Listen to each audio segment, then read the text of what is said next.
Ukraine is asking NATO to shoot down Russian missiles, ratcheting up the risk of a direct confrontation. As Moscow says, American weapons have already crossed a Kremlin red line, which it previously said would trigger direct reprisals. Kharkiv again, this is a thing again. We're in Kharkiv again.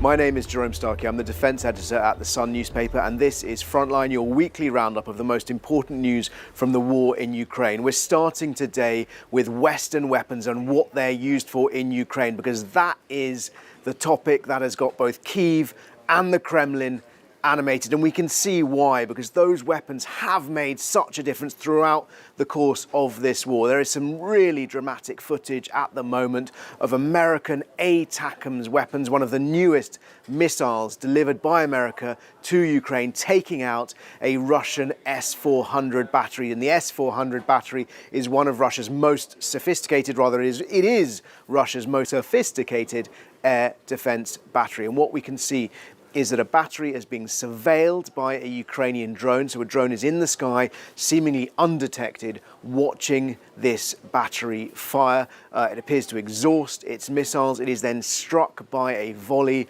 of ATACMS missiles fitted, it would appear, with cluster munition warheads.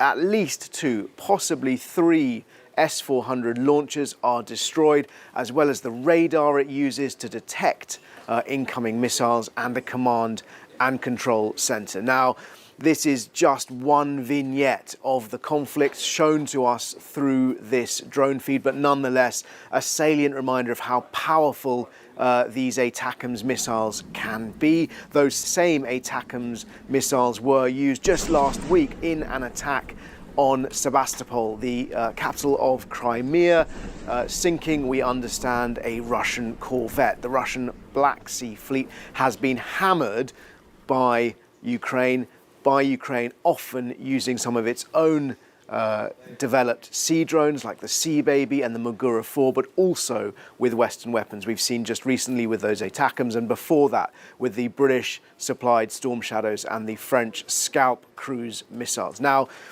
the discussion at the moment continues to be around whether these weapons are being allowed to hit targets on sovereign Russian soil. Ukraine has been attacking Russian soil. It wants to use Western weapons to attack targets on Russian soil. Now, Britain has signalled it has no objections. America has been more reticent, but actually the latest messaging from Secretary of State Antony Blinken is that while America does not support attacks with its weapons on Russian soil, he said that is a decision for Ukraine. So creating some ambiguity there.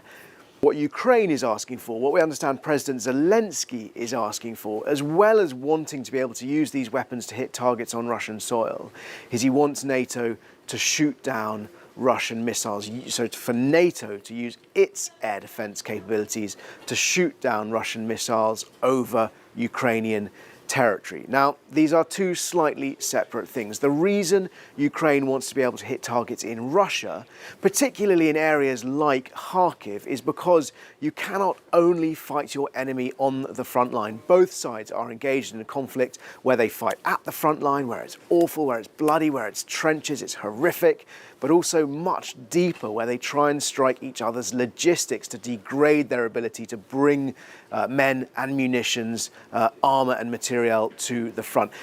And in Kharkiv province, where Russia has launched its most recent offensive, the border, Kharkiv shares a border with Russia. Kharkiv city, Ukraine's second largest city, the outskirts of that city are just 15 miles from the Russian border. So if Ukraine is only allowed to strike up to that border, then it is fighting with one arm tied behind its back. And that is, Ukraine has been striking targets inside Russia, particularly with its own artillery, particularly with its own rocket artillery. It's also been using drones. We've seen them against the Kremlin, against airfields, but it wants to use Western weapons. And you might imagine that it wants to use things like, for example, the HIMARS multiple launch rocket systems with a range of about 70 miles, capable of hitting a target no bigger than a car, so accurate with a long range.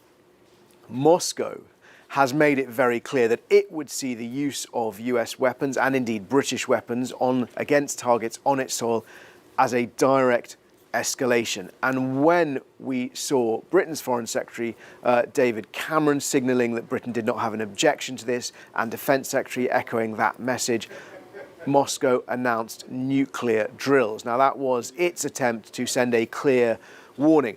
What we've heard today, surprisingly perhaps, is a message from Sergei Lavrov, Russia's foreign minister, saying that American weapons, he believes American weapons, have already been used against targets in Russia. Now, he did not explicitly link that to the previous threats the Kremlin had made, but we have heard the Kremlin threat suggesting that were Western weapons used against Russian targets in Russia, then that would trigger reprisal strikes. And when they were talking about the UK, they said reprisal strikes against British bases in Ukraine.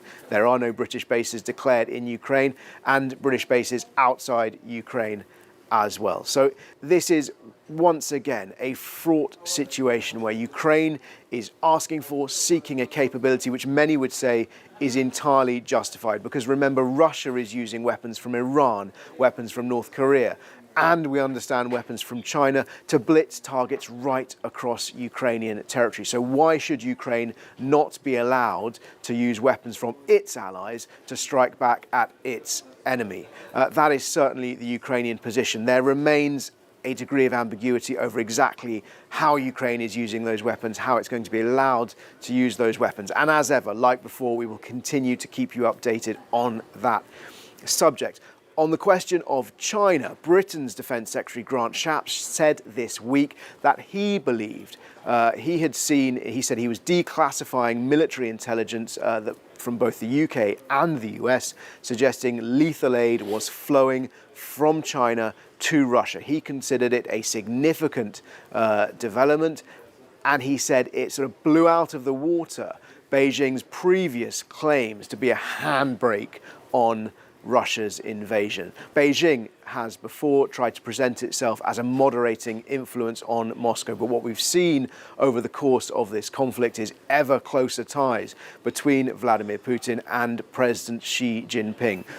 Beijing responded to those claims by denying them. Interestingly, America was also slightly reticent, suggesting that it was not aware that its intelligence had corroborated Grant Shapps' claims. If we're looking for reasons as to why Ukraine wants more help shooting down missiles, then we need look no further than Kharkiv. We've had our reporter Paul Sims has been in the city with photographer Peter Jordan and a Ukrainian colleague there this week. They were there when a massive Russian bombardment killed at least 7 people when it hit a printing facility. Bodies being pulled out of the rubble, horrific scenes really. That city continues to be under constant bombardment, and of course fighting raging in the countryside just a few miles, 15 to 30 miles outside the city where Russia has launched that offensive from the north. Today, President Zelensky is in the city. The fact that he's there is a sign that things appear to be stabilizing, and indeed the head of Ukraine's armed forces has said that Russia's offensive appears to have got bogged down. It appears to have stalled. Russia claiming it wanted a buffer zone. Other military analysts, who I would agree with, suggesting that this was partly a diversion, an attempt to stretch Ukraine's forces, because Russia continues to attack heavily and ferociously in the eastern Donbass region, around places like Bakhmut, which you'll remember from earlier on in the war, and Chasiv Yar, the next town in the line which Ukraine is holding. Quickly, we'll look at what's going on in Moscow. The purges of the Ministry of Defense continue. After President Vladimir Putin secured his most recent term in office, he sacked his defense minister Sergei Shoigu, a long-time political ally, someone who was seen as very close to Putin. So his removal suggesting that the FSB is winning a battle. So the intelligence service is winning a battle for control and influence in the Kremlin against the Ministry of Defense. And since Shoigu was removed, another 5 senior officials from the Ministry of Defense have been arrested or charged, including the Deputy Defence Minister Timur Ivanov, the most senior, and most recently a Lieutenant General Vadim Shagarin. That appears to be perhaps an attempt to clear out, or at least pin the blame for the way the conflict in Ukraine has gone on those officials within the Ministry of Defence. Officially, the Kremlin says this is just an attempt to root out corruption. It appears to be broader than that. It appears to be evidence of a Kremlin power struggle, which the Ministry of Defence and Sergei Shoigu's acolytes are losing. A few questions from last week. One is, will Ukraine be able to raise enough men and financial support to win? Well, it's a really good question, because ultimately whether Ukraine can endure and roll back the Russian invasion will all come down to exactly those two things: financial resources and human resources. And both sides, Russia and Ukraine, are locked in this conflict of attrition, and the winner will be the one that can sustain that supply of men and material for the longest. And because Ukraine is relying on its Western allies for the military materiel, ultimately one of the greatest risks for Ukraine is the resolve of its Western allies. And we have seen that resolve stretched. We're seeing Hungary expressing its reluctance to be involved in long-term NATO planning to support Ukraine. But at the same time, we're seeing NATO deliberately trying to take steps to cement its support for the long term. And that is a way of NATO trying to future-proof itself against political upheavals that may or may not take place across its member states. And part of that is trying to future-proof itself against a possible Donald Trump presidency in America, because he has said he would end the war in a day, but there is fear that the way he would do that is by forcing Ukraine to capitulate. The second part of that question is just as difficult. It's whether or not Ukraine can generate the manpower. Men and women are fighting across the front line, but whether it can generate enough trained and equipped soldiers to keep fighting Russia. Both sides have suffered spectacularly heavy losses. Russian losses would appear to be significantly higher, but they're bad on both sides. This has been a very bloody and brutal conflict. Russia has shown historically, and is showing now, its ability to endure pain, to soak up casualties. Somebody this week described the Russian attitude to enduring that suffering as almost bovine. Ukraine has tried harder to shield its armed forces from those sorts of losses by not using the same sort of human wave tactics of just throwing men into the meat grinders up against machine guns. But nonetheless, there is a growing chorus calls among Ukraine's supporters, a sense of urgency that it needs to find a way of replacing the soldiers it is losing on the battlefield. Its allies, Britain, are trying to train civilians through Operation Interflex. There are similar organisations, similar initiatives inside Ukraine, but there are suggestions, indeed Ukraine's parliament and Zelensky have talked about new waves of mobilisation and conscription. It's controversial, it's very difficult for Ukraine, but nonetheless, it is going to have to raise more soldiers if it's going to continue to hold off or to stall, and if it has the Russian invasion, and if it's to have any hope of rolling it back. Final question today is, why haven't there been more attempts on President Putin's life? It's a good question. We know that there have been attempts on President Zelensky's life because he's told us about them. Indeed, that's one of the things he spoke to me about when I interviewed him at the end of last year. We asked him whether or not, given the chance, he would make an attempt on President Putin's life. And interestingly, it was the only question in our hour-long interview where actually he gave a sort of politician's answer. He didn't answer it directly, but he just said that Ukraine had the right to defend itself in any way possible. I think signalling that if they did have the chance, it is an opportunity they would try to take. We don't know whether there have been attempts on President Putin's life.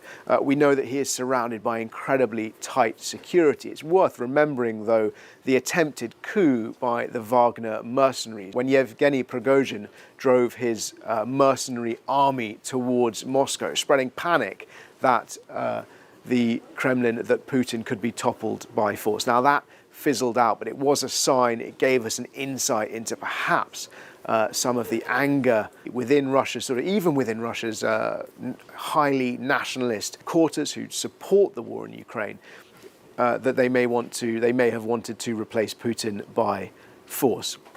Clearly, a man like Vladimir Putin, surrounded by the security that he has, would be an incredibly difficult man to kill. Thank you for listening. As ever, if you've got any questions and you're watching on YouTube, please do ask them in the comments below, and we will do our best to answer some of them next week.